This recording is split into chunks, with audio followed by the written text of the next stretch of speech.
snap. They took the picture and they're laughing. There's not much blah, blah, blah. Poked him in the chest. He looks pretty frail. Wow.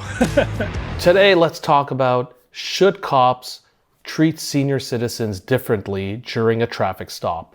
Greg, give me your thoughts. Well, I think definitely there are times when cops need to adjust the way they're interacting when it comes to a senior citizen. Yes. All right.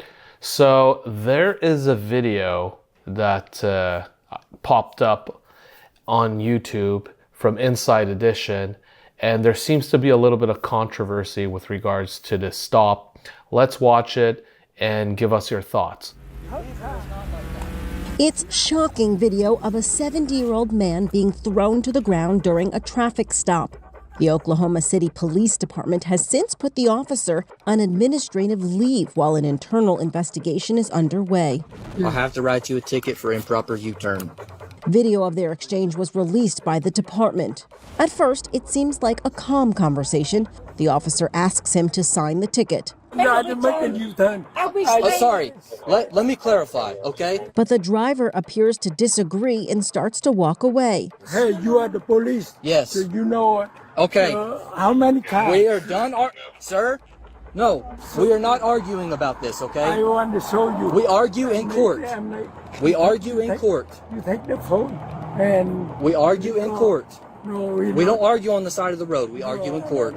Yes, that's how it works. Because if not, if you don't sign this, you go to jail. Okay? Yeah, I don't want to take you to jail. I'm ready to go to jail. You ready to go to jail? As they continue to debate the ticket, the driver seems to tap the back of his hand on the officer's chest. And that's when the officer throws him down and handcuffs him. Yeah, I'm going to call an ambulance. In a statement, the police department said there was a use of force, and he sustained serious injuries that required hospitalization. It added that the department is dedicated to transparency and accountability. We want our community to know that this case is being thoroughly investigated, and the review process will take time to complete. We ask for your patience as we work to conclude this investigation. The case will be presented to the district attorney's office for review. So... Wow. Give me some of your thoughts over there. Yeah, I have a lot of thoughts. Well, first of all, would you have felt threatened by this gentleman physically? No, I mean, he looks pretty frail. Yeah, he looks frail. I'm assuming that, due to the accent, that he's probably an immigrant. He probably came from another country to the United States and became a citizen. And I know where the division I worked, we had a really large Southeast Asian community. We had a lot of Vietnamese, Hmong, and Cambodians working there or living there. And their interactions in the countries they came from with police weren't always good. There was a lot of distrust towards police officers, and we had to earn their trust. This contact here, it was obvious that this guy wasn't a crook. He wasn't a criminal. He was elderly. He appeared to be pretty frail. I think the cop could have definitely handled this a lot better. Maybe kind of humored him a little bit, listened to what he wanted to say, this man. And he probably just using some little bit more of a sympathetic voice. I'm willing to bet he could have got that man to sign the citation. And maybe, if it was kind of still turning into a standoff, you get a supervisor there, someone who's not involved with the actual stop, just to explain to him the laws and the way they do things in Oklahoma, the way they do things in the United States. But even if the man, poked him in the chest, there was no threat there. And when he was walking away, he wasn't it wasn't a foot pursuit. He just wanted to show this officer, hey, this is what's going on here, and this is why I did that. But I think, again, a little of that verbal judo that we talked about in another video, his verbal skills probably could have brought that man down, calmed him down, and convinced him to sign the cite. And signing that is not an admission of guilt, correct? No, it even says on the bottom of the site. Well, in California, San Diego at least, it says signing this is not admission of guilt. It's merely promising to take care of the court by, or the site by, appearing in court or paying the fine. But it's not admitting to guilt. And why is it such a big deal to sign? Because over here in Canada, I've had a few speeding tickets before. They just hand me the ticket. Like they literally like, here's the ticket, and they walk away. There's not much blah, blah, blah. Like literally, hey, you went too fast. I take the ticket and I go, but I never have to sign anything, I guess. Like what is like the logic behind getting that signature? I'm sure the logic is, now you have a signature there, a promise to appear in court. So it just sort of validates issuing a warrant if you do not appear. It's just one more little, kind of nail in the coffin, I guess. But, you're promising to appear, you don't appear.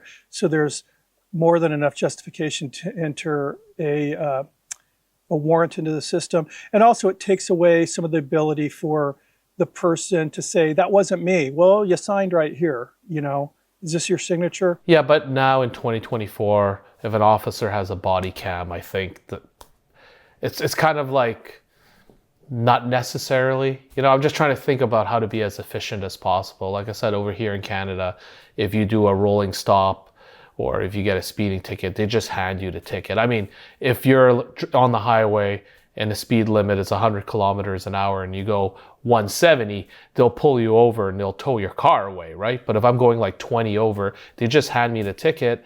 And if I don't pay the ticket, it just keeps adding interest to the ticket over time. Yeah. Well, and I'm not sure if all states mandate a signature, but I know most do.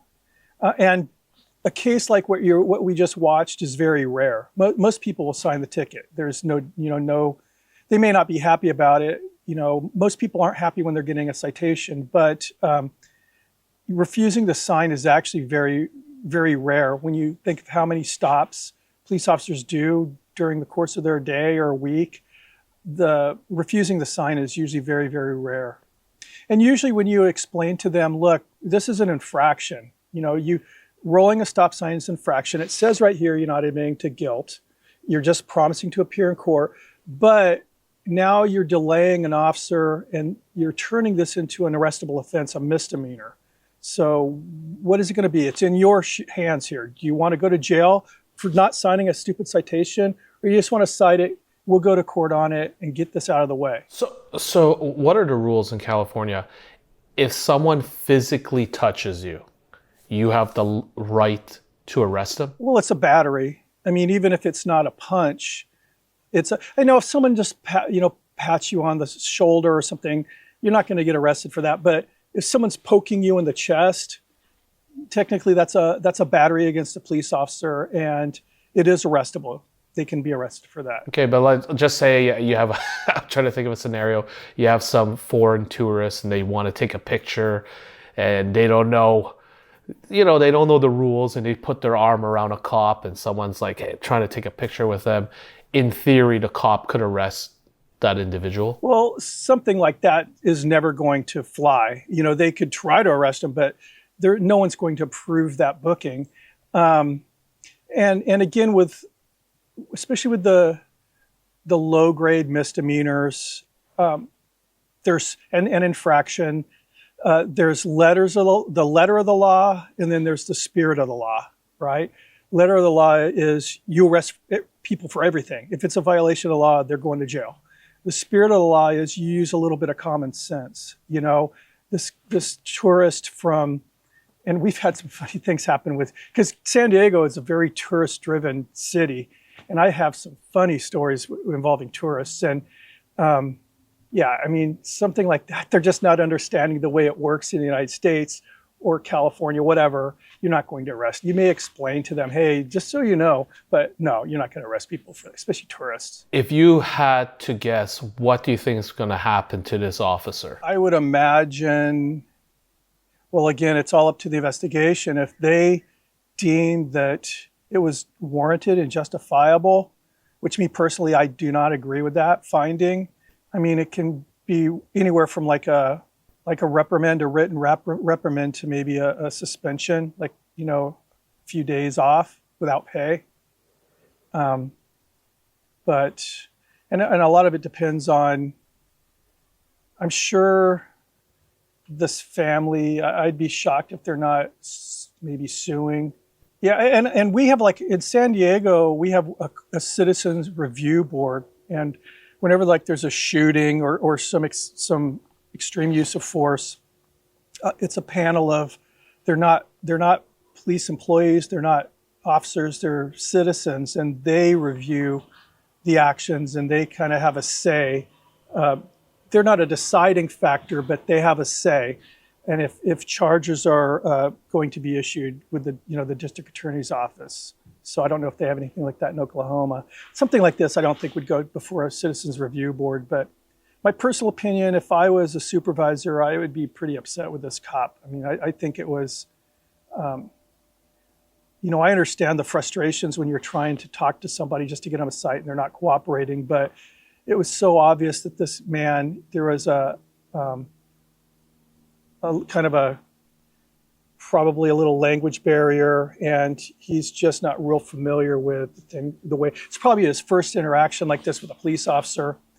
I just think the officer could have done a better job of bringing him down, and just listen to what he had to say. Walk over to that part of the street where he wanted to go and listen to what he had to say, and then explain where he was coming from. And I'm willing to bet he would have just signed the ticket. Maybe even got his daughter, I guess it was daughter, or the relative, whoever was there, to help him explain the situation in their foreign language, in their language. Well, hopefully if there's some officers watching this footage, they could learn from this to prevent this from happening in the future with another senior citizen. Yep. Well, for those of you who are new to the channel, please subscribe and check out these other great videos.